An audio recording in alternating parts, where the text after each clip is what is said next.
लय दुखता काय?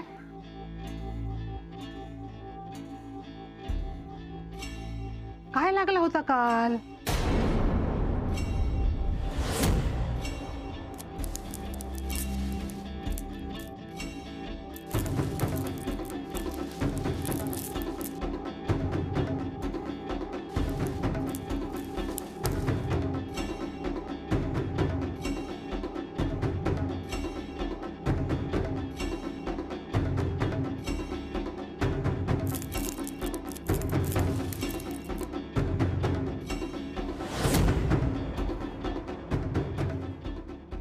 काटे लागलेले दिसतात.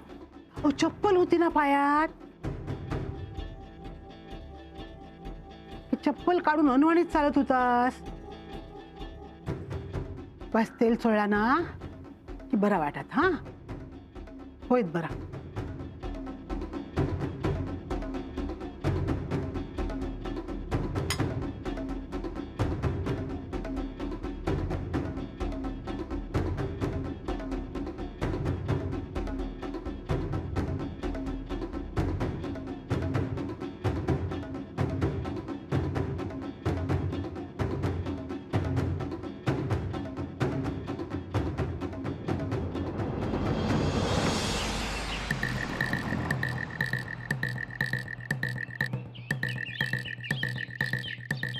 काय अंगार वासा माझ्याकडे कशाला? हे ज्या कामाक जातस तर पूर्ण हो गया. साधा सुद्धा काम नाही आता. थंय ही कामा घेतली.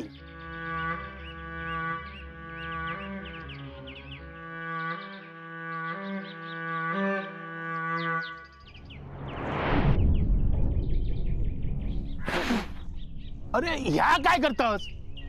रघु, अरे निखारे घेऊन फिरतो मी. मला अंगाऱ्याची गरज लागत नाही. अंगाऱ्यानं माझी कामं होत नसतात, यानं होतात. तासात पण अण्णा तो राग शांत करू ह्या उपयोगाचा नाही. लक्षात ठेव. तू अण्णाक सांगतलस तुझं नुकसान होताला म्हणान. नुकसान झालेला असा ह्या ऐकान अण्णा काय घबरवतलो का तुझी मकरात बसान पूजा बांधतलो? काही करणार नाही तो. मला चांगलं माहिती आहे. मला सांग, आजवरचे अण्णाचे व्यवहार कोणी पाहिले? तू त्याच्या जमिनी, त्याची प्रॉपर्टी, त्याची कागदपत्र कोणी गेली? तू आजवर अण्णाला झालेला फायदा कोणी दाखवून दिला? तू त्याला पैशाची झाडं कोणी लावून दिली? तू मग आता वेळ आली आहे त्याची फळं खायची. मग एखाद्या वेळी नुकसान दाखवून दिलं तर बिघडलं कुठं? पण अण्णा तो राग. अरे राग आलाच पाहिजे, पण तो कितीही रागावला ना तरी मला काहीही करू शकत नाही. कारण सगळ्या नाड्या माझ्या हातात आहेत. कुठली कधी दाबायची मला चांगलं माहिती आहे. तू नारळ फोड. हा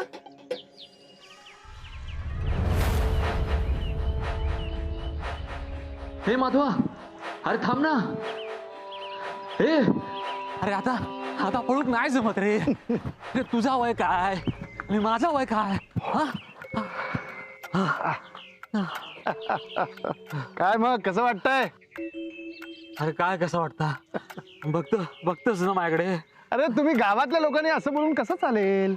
अरे बाबा आधी ठीक होता. हा आता आता माझं सुद्धा वय झाला रे.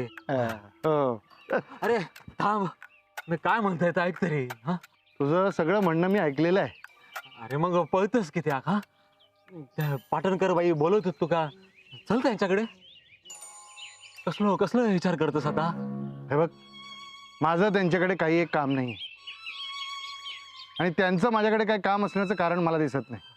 हो, मला त्यांच्याशी बोलायचं होतं, ते मी बोललेलो आहे आधीच. अरे अरे पण एकदा भेटून तरी ये ना. बघ ना काय म्हणतात ते. हा हे बघ, त्याची गरज मला वाटत नाही. अरे तू का गरज नाही, पण त्यांच्या गरजेक उपयोगी पडलंस तू म्हणून ते बोलवत असतील ना तुका. हा एकदा जाऊन तरी बघ. आणि माधवा, तुका वाईट वाटत ना तेवढं काय पाटणकर बाई वाईट नाही. हा त्यांची बाजू पण जरा समजून घे ना तू. हा पाया पडते तुझ्या. हा वाटलंस ना आपण असे धावतच जाऊया. म्हणजे तुझा धावणा पण होईल आणि भेट पण होईल. काय माधवा? हो हो, हे बघ, फार वेळ थांबता येणार नाही. हा बरोबर. हा? तू म्हणतस तसा. हा चल सुटा मग. अरे माधवा, अहो अहो ऐकलास? काय गो, काय झाला? अहो हैसर येवा.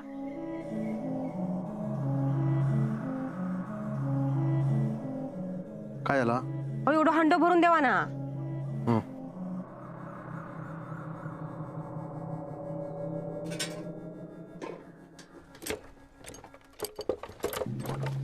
हो थांबा, भांडू भरू जा ना. राहू दे मग घे भरा. का सांगा माधव भाऊजी सकाळी सकाळी खय गेले हो?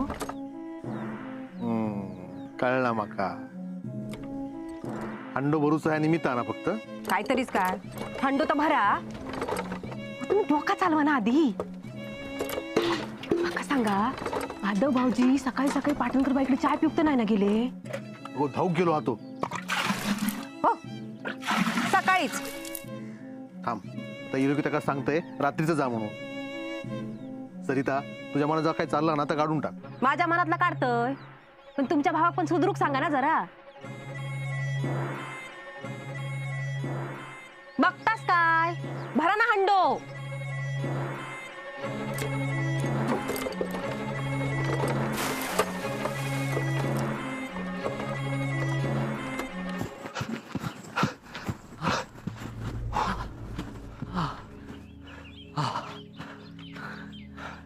काय रे, काय झाला?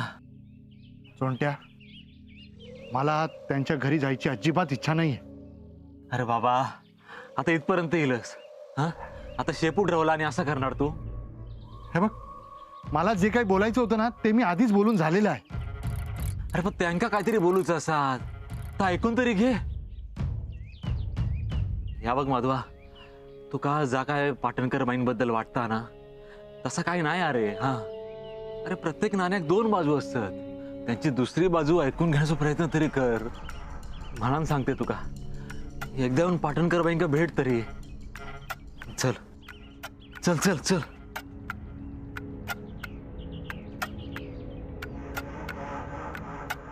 हे सोंट्या, अरे चल बाबा, चल चल, काढ शूज. चल ये.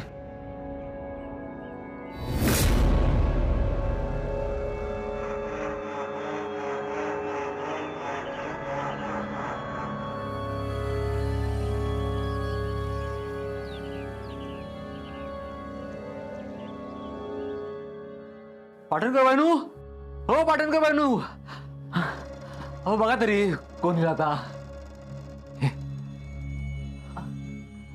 माधव बस ना.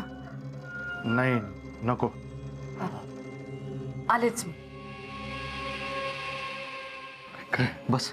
अरे अरे बस रे, बस बस बस. हा.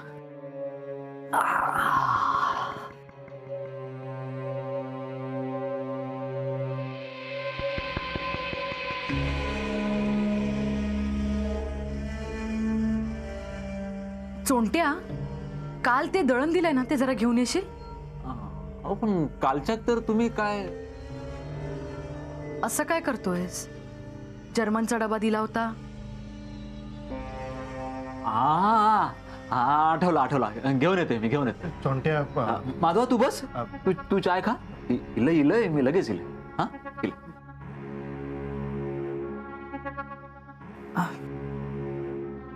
चहा. नाही नको. राग बाजूला ठेव आणि घे. नकोय नको. सुषमाची शपथ आहे तुला.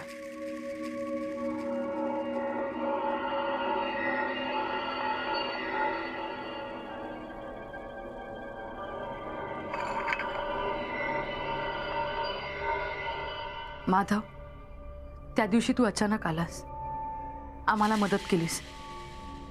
खरंच खूप आधार वाटला. पण त्या दिवशी एवढी गडबड होती की तुझे आभार मानता नाही आले.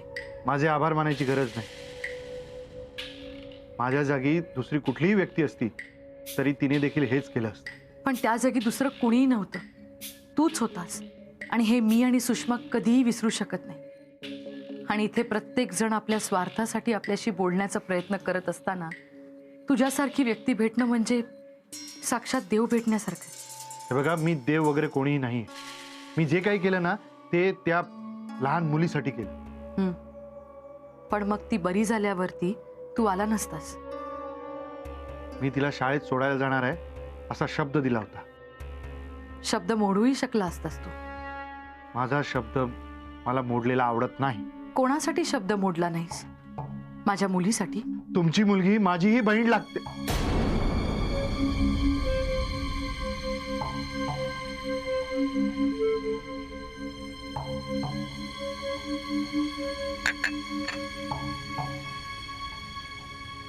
बोल, आज सकाळीच कसा येणार केलंस? सकाळ काय आणि रात्र काय अण्णा, तुझ्यासाठी कसली वेळ आणि कसलं काय. भाऊजी चाय घ्या. साखर नाही घालू. तुमच्यासाठी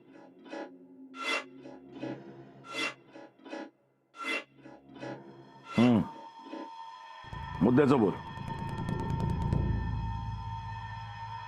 अण्णा, आजवर तुझ्यासाठी जे करता येईल ते मी केलं. अर्थात वकील म्हणून ते माझं कर्तव्यच होतं, पण भाऊ म्हणूनही ती माझी जबाबदारी होती. मग आता काय जबाबदारी पार पडूची असा? रस्त्याकडेच्या जमिनीची आपली एक केस चालू होती. ती केस आपल्या बाजूने झाली नाही. त्या केसचा निकाल आपल्या बाजूने लागला नाही. ती जमीन गेली. काय बोलतोस? मी माझ्या परीनं खूप प्रयत्न केला. ए, माका वाटतं फक्त तुझ्या प्रयत्नाने काय होच नाही. जमीन माझी असा.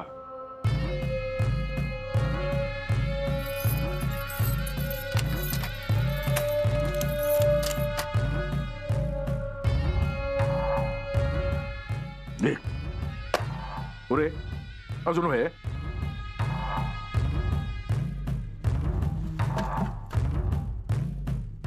घे अजून. त्या जमिनीसाठी तू अख्खी तिजोरी मोकळी केली असतीस हे मला मान्य आहे, पण ती तिजोरी मोकळी करूनही काही उपयोग झाला नसता. फक्त पैशाचं नुकसान झालं असतं. म्हणून मी ठाम होतो की आता पैसे देऊन काहीही उपयोग नाही, कारण निकाल आपल्या बाजूनं लागलाच नसता. नेने, माका हाराची सवय नाही. हा, आणि मला तुझं नुकसान करायचं नव्हतं.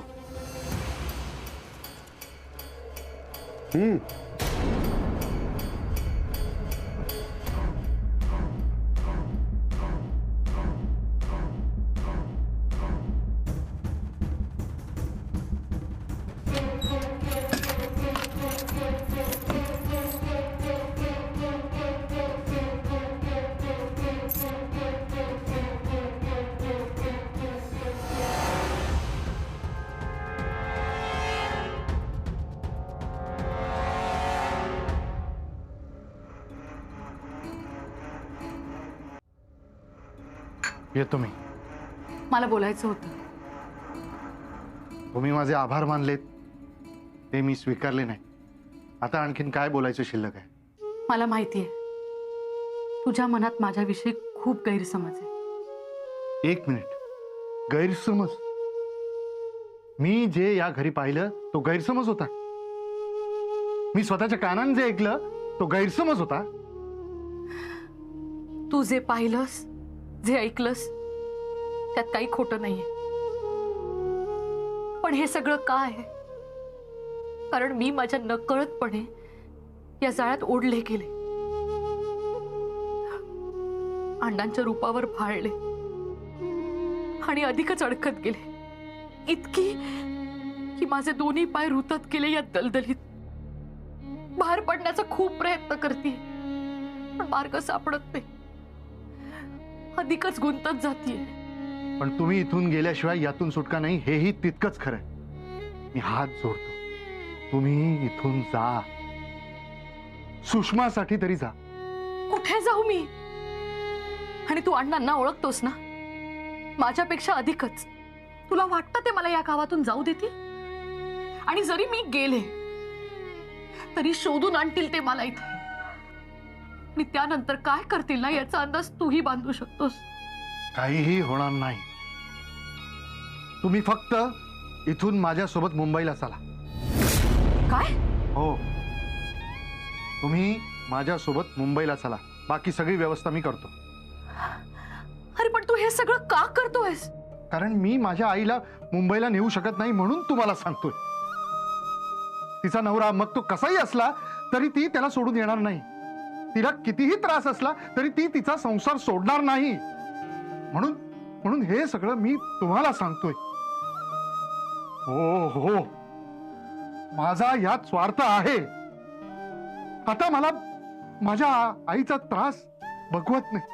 तिच्या डोळ्यात आसू बघायची नाही. मला हे सगळं करायचंय ते माझ्या घरासाठी करायचंय. आणि म्हणून मी म्हणतोय की तुम्ही या सगळ्याचा नीट विचार करा प्लीज.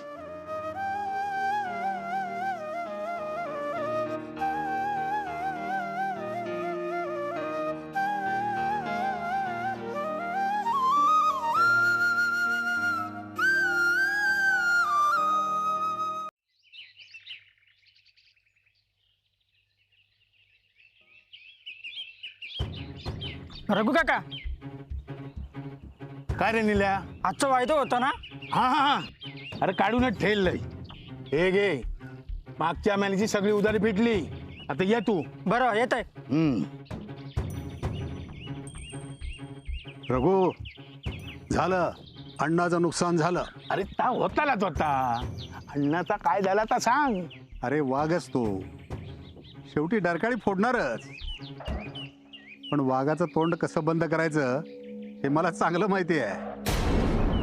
अरे असे किती वाघ मी पिंजऱ्यात बंद केलेत. मांजरं झाली त्यांची मांजरं. आता जमिनीचा कसा करायचा? 70-30 करायचं. चला 70% माझे. कौल लावण्या एवढं सोपं नाही आहे हे. मग माझे 70, तुझे 30. अरे 30 काय होताला? अर्धे अर्धे करून घेऊया. मग यापुढं अण्णाकडे बोलायला तू जायचंस. अरे असा कसा बोलतो? जा होता तर आपल्या दोघांमुळे होता ना. 30 मिळतील. ह्या काय बरा नाही. हा, अण्णाचं तोंड बंद करू शकतो मी. मग विचार कर. माका धमकी देतस? बोलून नेणे काहीच करत नाही. चला घे 70, लखला बोलून दे तुझो. अरे एवढं तोंड वाकडं का करतोस? अजून कितीतरी कामं करायची आहेत आपल्याला. तो बघता.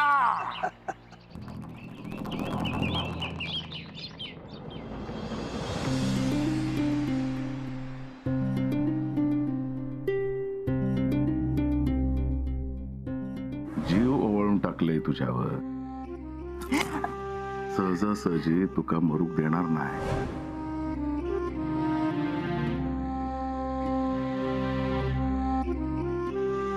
तुम्ही इथून गेल्याशिवाय यातून सुटका नाही हेही तितकंच खरंय. मी हात जोडतो, सुषमासाठी तरी जा. कुठे जाऊ मी? तुम्ही माझ्यासोबत मुंबईला चला. बाकी सगळी व्यवस्था मी करतो.